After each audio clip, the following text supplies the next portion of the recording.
Hi ಗೆಳೆಯರೆ, ಈ ದಿನ ನಾವು ರಿಪಬ್ಲಿಕ್ ಬಗ್ಗೆ ತಿಳ್ಕೊಳ್ಳೋಣ. ನಾವೆಲ್ಲರೂ ಜನವರಿ 26ರಂದು ರಿಪಬ್ಲಿಕ್ ಡೇನ ಸೆಲೆಬ್ರೇಟ್ ಮಾಡ್ತೀವಿ. ಹಾಗಾದ್ರೆ ವಾಟ್ ಈಸ್ ರಿಪಬ್ಲಿಕ್? ಈ ರಿಪಬ್ಲಿಕ್ ಡೇ ಅಂದ್ರೆ ಏನು, ಅಥವಾ ರಿಪಬ್ಲಿಕ್ ಅಂದ್ರೆ ಏನು? A republic is a form of government where the country is considered a public matter rather than the private concern. ಅಂದ್ರೆ ಮುಖ್ಯವಾಗಿ ರಿಪಬ್ಲಿಕ್ ಅನ್ನುವಂಥದ್ದು ಇದು ಪಬ್ಲಿಕ್ ಮ್ಯಾಟರ್ ಆಗಿದೆ ಅಂತ. ಇಲ್ಲಿ ನೀವು ಗಮನಿಸಬಹುದು, A republic is defined by the having on elected head of the state, usually the president instead of a hereditary monarch. The sovereign power is headed by the citizen who has exercises it's through the elected representatives.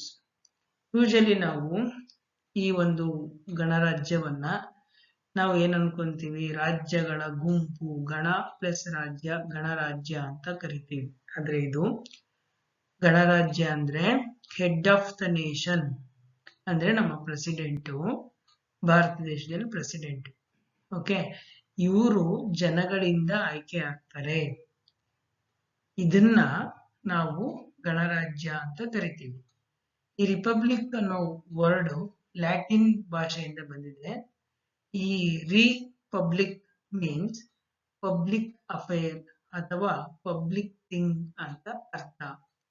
So ಗಣರಾಜ್ಯ ಎಂದರೆ ಯಾವ ದೇಶ ಅಥವಾ ಯಾವ ರಾಜ್ಯದ ಮುಖ್ಯಸ್ಥ ಜನಗಳಿಂದ ಆಯ್ಕೆ ಆಗುತ್ತಾನೋ ಅಂತ ರಾಜ್ಯಕ್ಕೆ ಗಣರಾಜ್ಯ ಅಂತ ಹೇಳಿ ಕರಿತೇವೆ. So republic means the head of the state is elected by the people.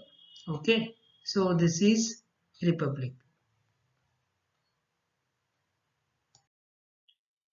ಈಗ ನಮಗೆಲ್ಲ ರಿಪಬ್ಲಿಕ್ ಅಂದ್ರೆ ಏನು ಅಂತ ಗೊತ್ತಾಯ್ತು. ಹಾಗಾದ್ರೆ ರಿಪಬ್ಲಿಕ್ ದೇಶದ ಲಕ್ಷಣಗಳೇನು? What are the key futures of the republic nation?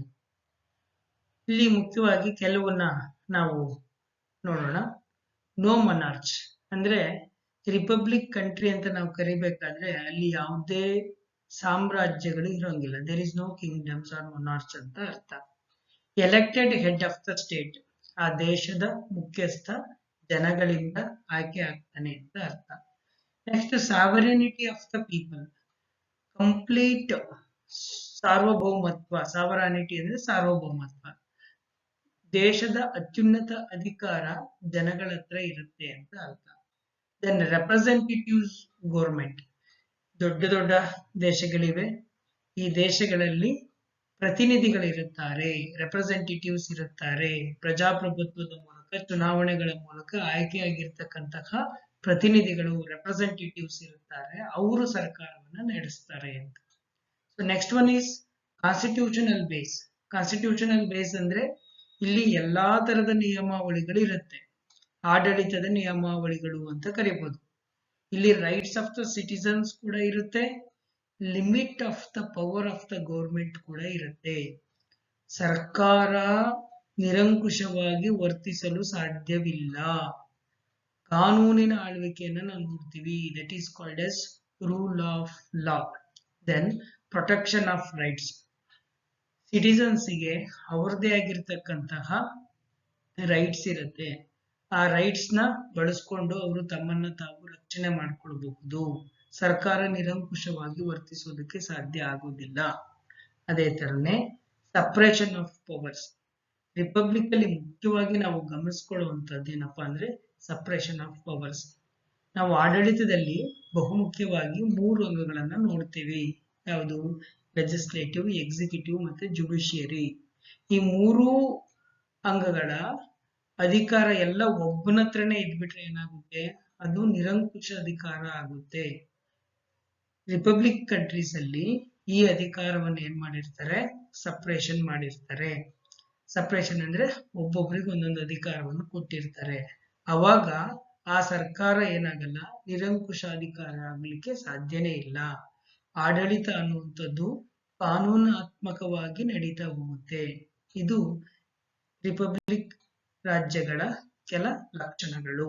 The futures of republic countries. Republic day Bharat ದೇಶದಲ್ಲಿ ಜನವರಿ 26 ನಾವು ಆಯ್ಕೆ ಮಾಡ್ಕೊಂಡ್ವಿ.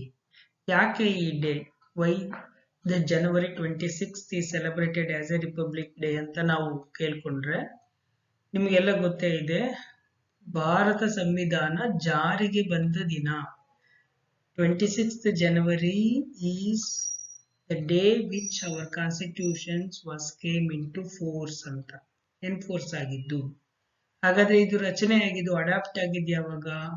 26th November 1949 ಅಲ್ಲಿ ಇದು ಕಂಪ್ಲೀಟ್ ಆಗುತ್ತೆ.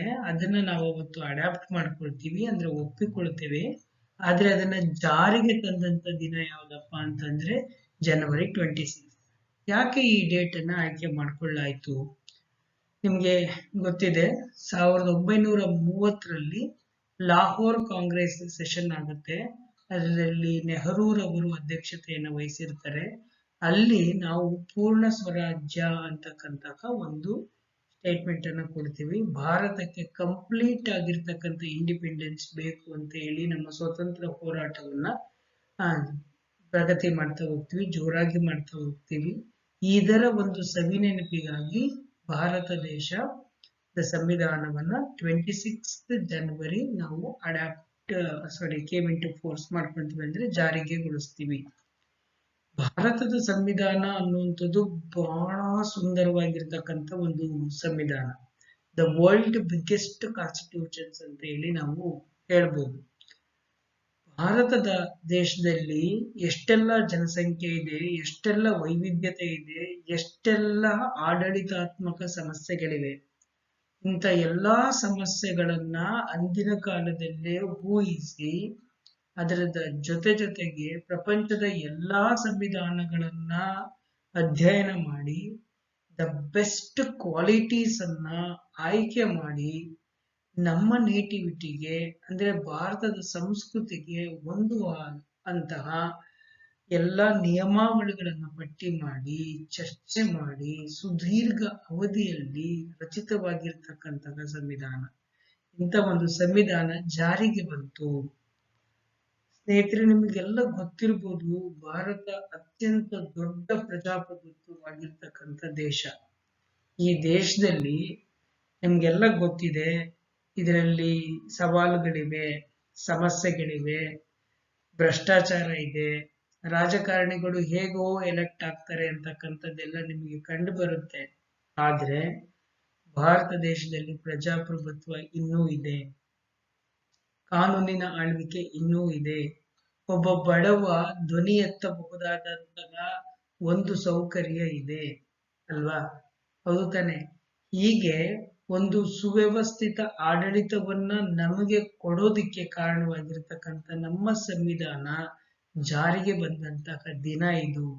ಹಾಗಾಗಿ ಈ ದಿನವನ್ನ ಭಾರತೀಯರಾದಂತ ನಾವೆಲ್ಲರೂ ಕೂಡ ಸಂಭ್ರಮಿಸಬೇಕಾಗಿರ್ತಕ್ಕಂತಹ ದಿನ.